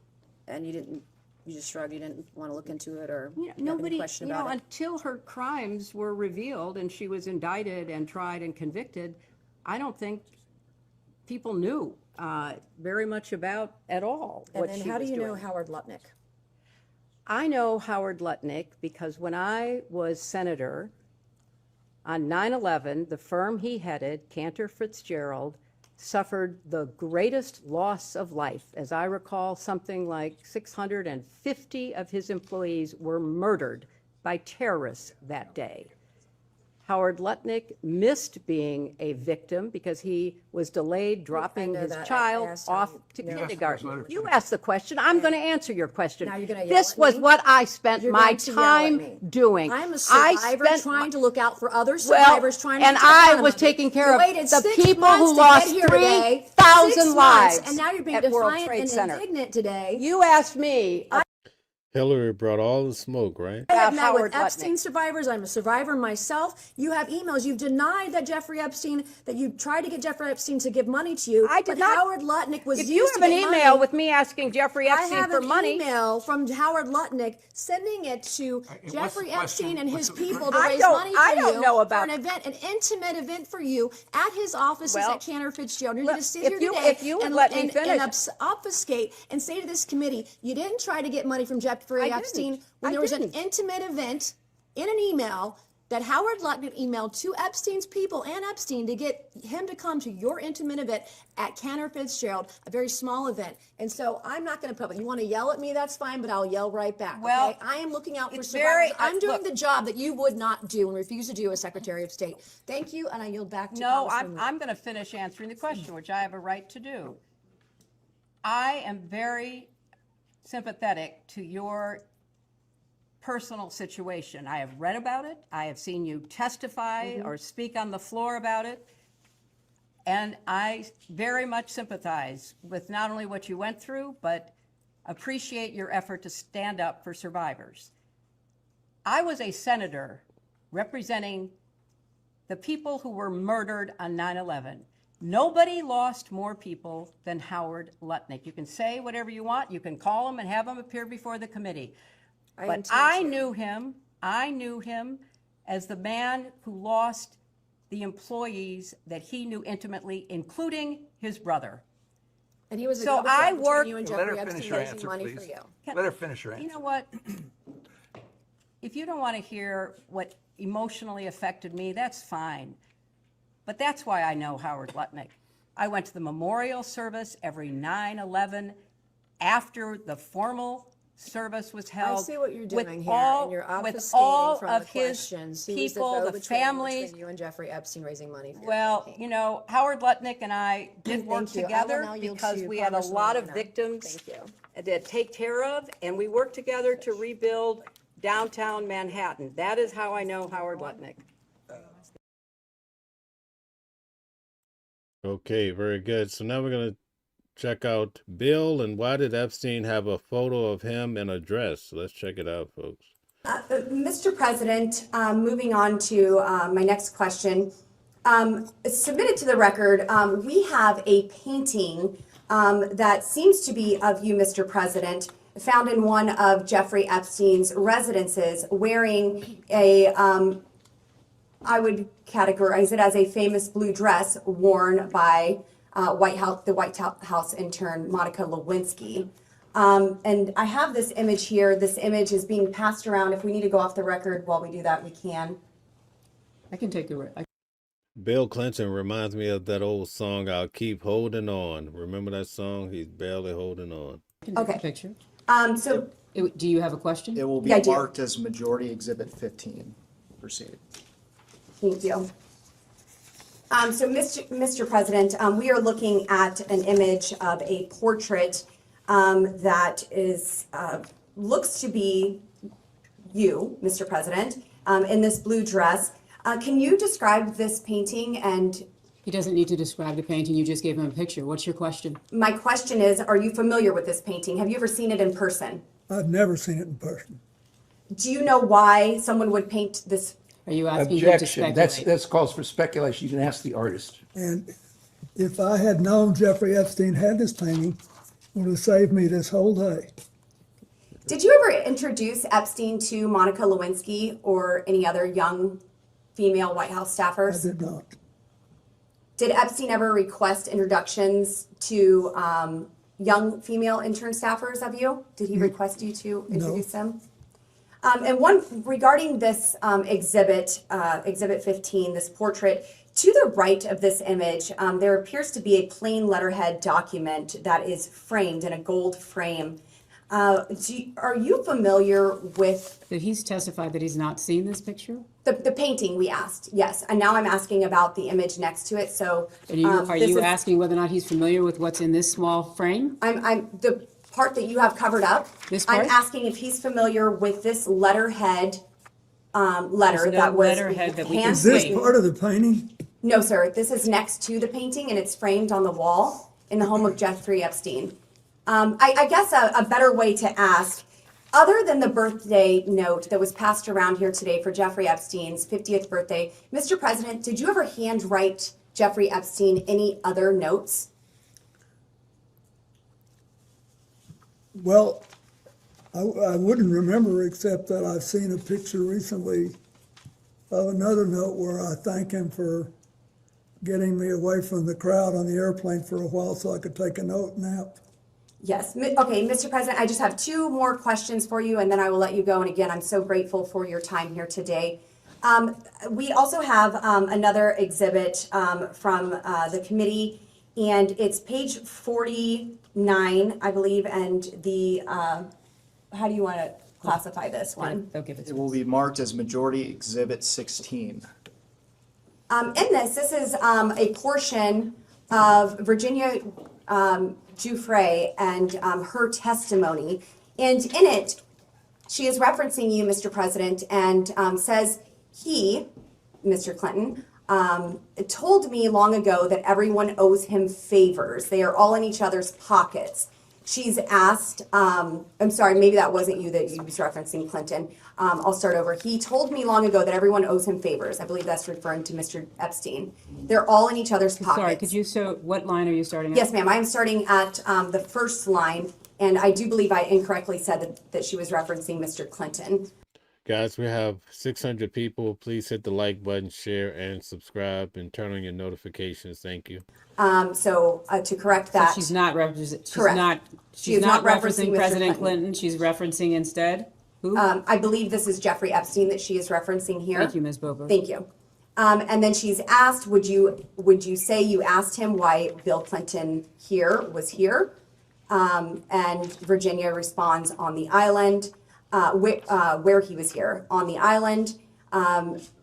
And she goes on to say, excuse me, can you clarify who JS is? Can we look and see who JS is? This says V and then it says JS. So yes, is this I will get you that name. But this is a Here, I can pull it conversation up right between here. two people, or is this a Yes, transcript of a deposition? This is a transcript of a deposition, yes. Thank you so much. It says telecon at the top. Doesn't appear to be a deposition. It says, What do we Telecom. have this as? I'm not objecting. No, that's fine. And we could go off the record if you want, just to get this. I don't have this. So this is, go ahead. We'll go off the I think record.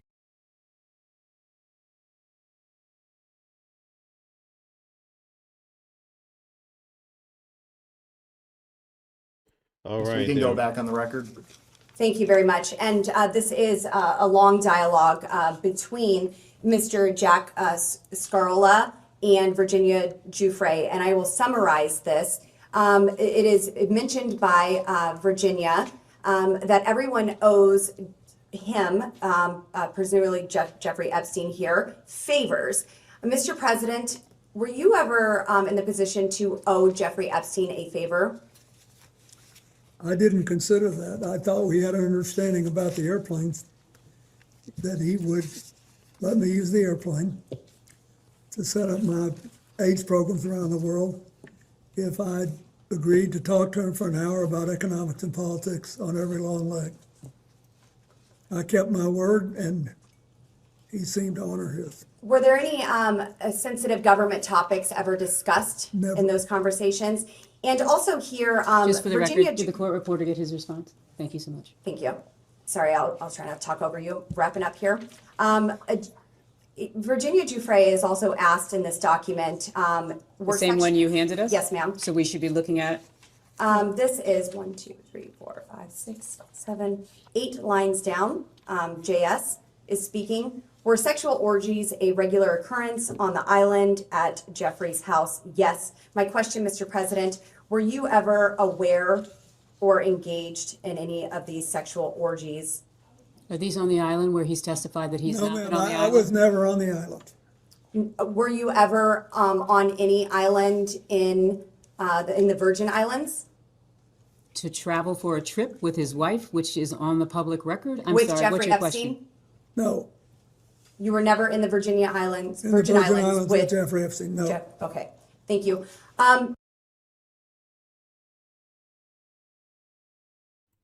All right, we're going to switch back to Hillary real quick and check out another one. In past public statements, as in 2017 speeches and interviews, you described Pizzagate as a baseless conspiracy theory, alleging you and others ran a child sex trafficking ring from a Washington pizzeria basement. Have you reviewed any 2025-2026 Epstein files that were released that you believe reference or relate to those specific 2016 claims regarding the Podesta emails, Comet Ping Pong Pizza used as code possibly? I'm sorry, does You're this asking relate- her about whether Excuse me. she's reviewed emails in the Epstein files, which relate to the wacky Pizzagate You scandal. could characterize it however you want. I just would like to know if she's familiar with any of them. So She's excuse me, commenting. your question is about whether or not she has reviewed any emails in the Epstein release files about Pizzagate. Correct. Pizzagate was totally made up.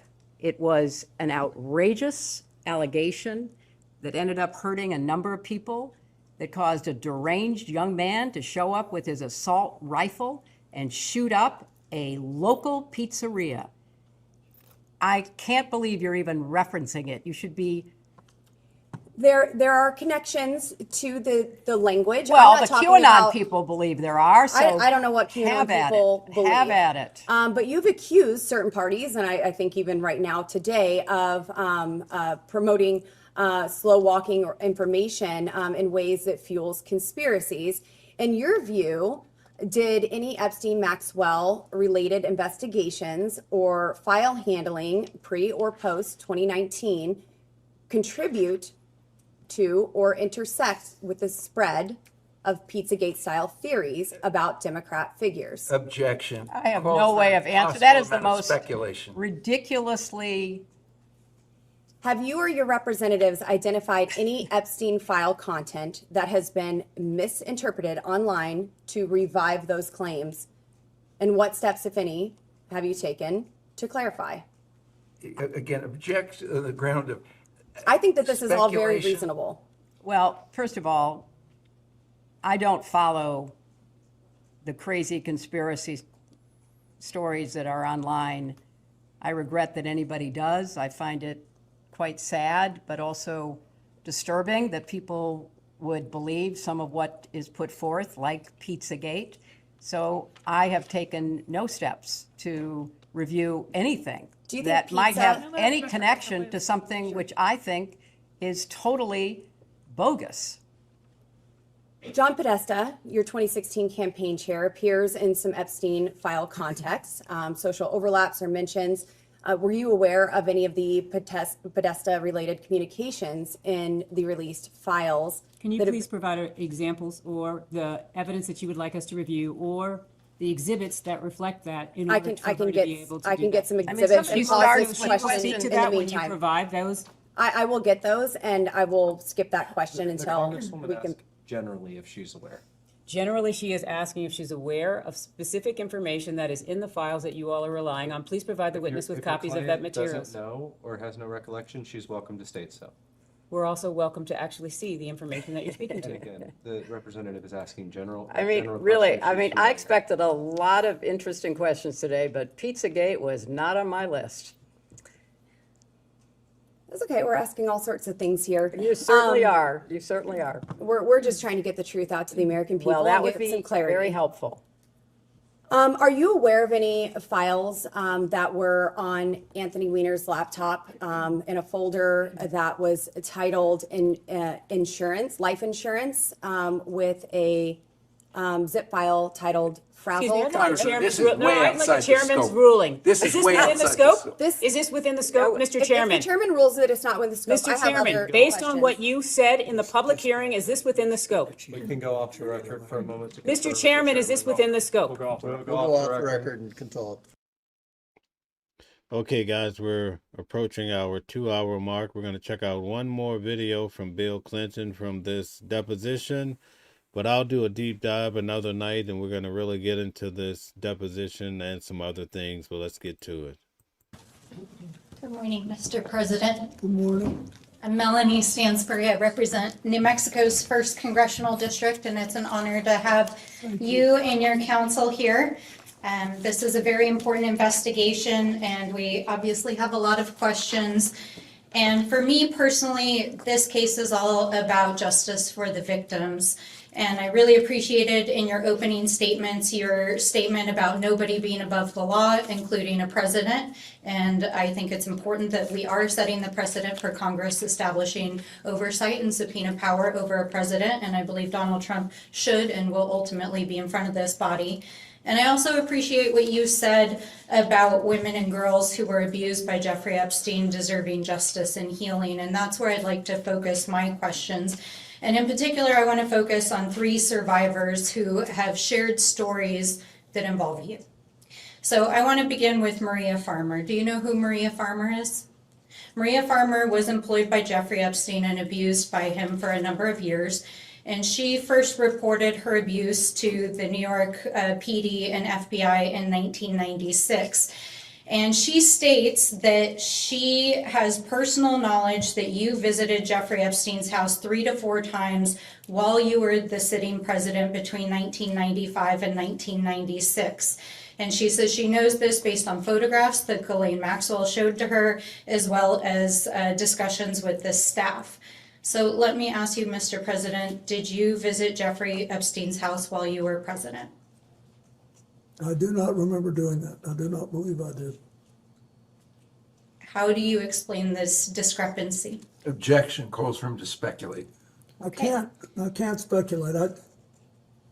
But all I can tell you is I don't remember being there. Okay.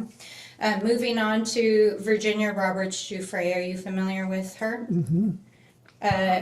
As has already been established, she has stated in numerous sworn statements, including a sworn deposition in the Maxwell trial, that she saw you on the island with Jeffrey Epstein. And in fact, this morning, her family shared her diary with me. And in it is a quote wherein she writes, quote, Bill Clinton met 2 times island with 2 girls, CT, GM, and JE. What is your reaction to that? It's not true. Do you have any dates associated with that? Were there dates on the diary? I don't have that information, but we'll be happy to share it with you. Terrific, because I think there are also records that would reflect where else he would have been. So thanks. Did she say that in her book? This is from her personal diary that her family shared with us. But the book came out more recently. Did she say that in the book? I'm just reading you the entry from her diary that her family shared with me. I think she ultimately reached a different conclusion, although I had no contact with her. Okay, well, I just want to make sure that it's on the record that is Virginia Giuffre's statement. Did you ever fly in a helicopter with Ghislaine Maxwell? Ever, anywhere? I have no idea. Okay, well, at least one of the survivors claims that you flew in a helicopter with Ghislaine Maxwell to the island. Did you ever? Then I did not do that. I've never been to that island. Okay. The third person I want to talk about briefly is Shantae Davies. I know we've already mentioned her here today. I know you've already mentioned that she was listed as a flight attendant on the trip to. Guys, we have 800, 900 people. Please hit the like button, share, and subscribe. Thank you. South Africa in 2002 that you took with Jeffrey Epstein. Are you aware that Shantae Davies is a survivor who claims she was abused for 3 years, including during that time period? I am now. And are you aware that Jeffrey Epstein recruited his victims through calling them masseuses? No. You're not aware that Jeffrey... But it doesn't surprise me. I mean, I didn't know that, no. knowing that Jeffrey Epstein recruited hundreds of minors as masseuses to massage him, and knowing that this victim, who was a survivor 3 years of his sexual abuse as a masseuse, was on the plane, does that make you think about the massage you received from her differently? Can I just interrupt? You're saying knowing, you know that. He was saying that he was unaware that that's how Mr. Epstein was recruiting his individuals. I'm asking if today, hearing this. You seen the picture? I have a copy of it right here. Yes. Well, I'm sitting up and I'm just asking if now that you know that Jeffrey Epstein recruited girls as masseuses, does that reframe that photograph, and knowing that there were girls on the plane that were being abused? Objection. It states facts not in the record. You can ask this witness what he thinks or remembers about anything that happened, but I don't think it's right to ask him to speculate. she wants to know if I feel bad about it, yes. I'm not, I think Don't you? what I'm trying to get at is that there is a culture that surrounded Jeffrey Epstein in which rich and powerful people saw young women that were survivors who were being abused and didn't say anything and didn't do anything. So and is your part question- of what I'm, hold on, part of what I'm trying to do is to ask you, we know there was a survivor that was on the plane. You've stated that you didn't know she was a survivor. I understand that, but I'm asking now that you are aware that Epstein was recruiting survivors as masseuses, does this make you rethink what you saw as you were traveling and interacting with him? So he has already spoken to, wait a minute. I want to make sure that you are clearly answering her question. He's already stated what he saw and what he knew. And so what you're now asking him is, given what you've now shared with him, does he think any differently about what he saw and what he knew? Thank you. Yes, thank you. I wish Shantae had told me. I liked her. Mhm. But I didn't think it was anything unusual. I can't tell you how many airplanes I've been on where rich people asked me to go and they had someone offering a massage. You know, all these boats that you go on and all that, they all do that. And usually I don't do that. I'm not into this. Well, that certainly raises some other questions about people offering free massages on boats, etc. But I do want to enter a couple of exhibits into the record, and I know council is prepared to pass them out. And while that is occurring, we're going to introduce this exhibit. What is it? Exhibit I, it'll be Minority Exhibit I, which is a FBI PowerPoint that was included in the files that were released as part of the Epstein Files Transparency Act. And then I would like to introduce this exhibit, which is Exhibit J, which is a internal correspondence emails between the FBI. And though I'm short on time, what I'll describe in both these exhibits is that your name appears in FBI tip sheets as having attended parties in Jeffrey Epstein's presence in which sexual activities were occurring. Did you ever attend a party of any kind or an event with Jeffrey Epstein in which sexual activities were occurring? Okay. And then finally, there will be many millions of people that watch this deposition. What would you like to say to the survivors directly? That I hope this will produce a sense of finality. And I don't think that'll happen till the government starts holding on to all the records. I think that, the records should be released. And then I think that we need to come up with strategies to help people who can't get over this get better. And the most important thing we do, I think, besides treat the victims right, is increase the guardrails that will set off alarm systems and stop other people from doing the same thing Epstein did. Thank you very much, Mr. President. Thank you. Okay, very good. Do you guys feel like that was a heartfelt speech? What did you think? Tell us in the comments. But we had a chance today to go through Nancy Guthrie, trying to figure out what's happening in regards to her. Hopefully she can come home safe. But at least we had a chance to realize how this case was framed from the very beginning and how the sheriff actually talked about that scene. I think is very important.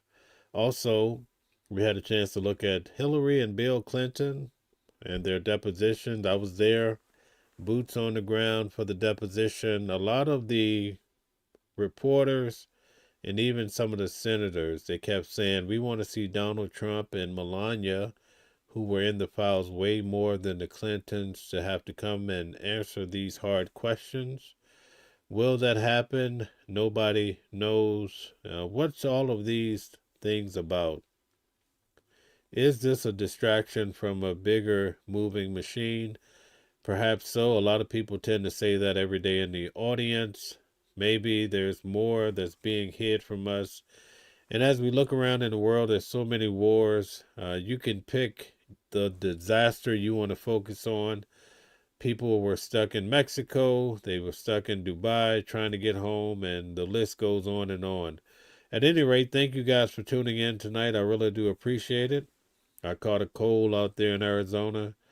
It was so cold in the morning, hot at noon, and then cold again at night. I came back to a blizzard here in New York, so it's understandable. But I want to thank you guys, and everybody's talking about the Red Sox. No, it's the Yankees and the Cowboys around here.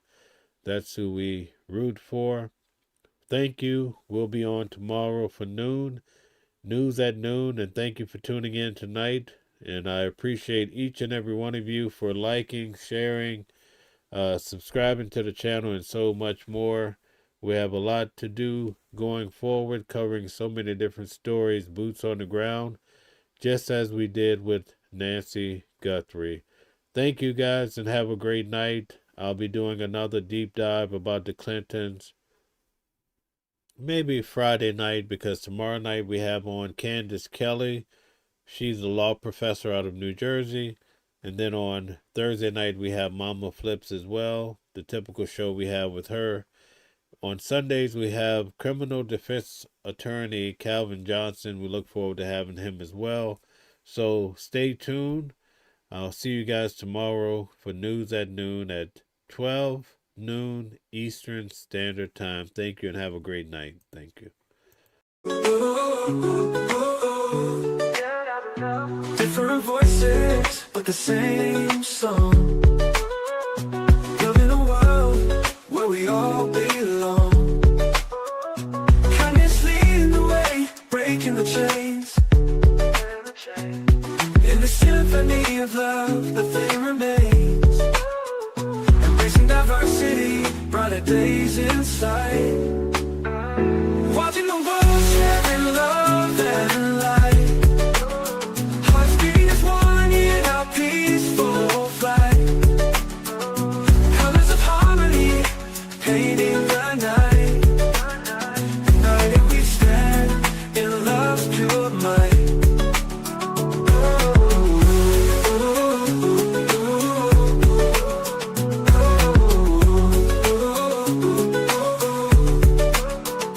Watching the world sharing love and light. Hearts beating as one in our peaceful flight. The colors of harmony, painting the night. United we stand.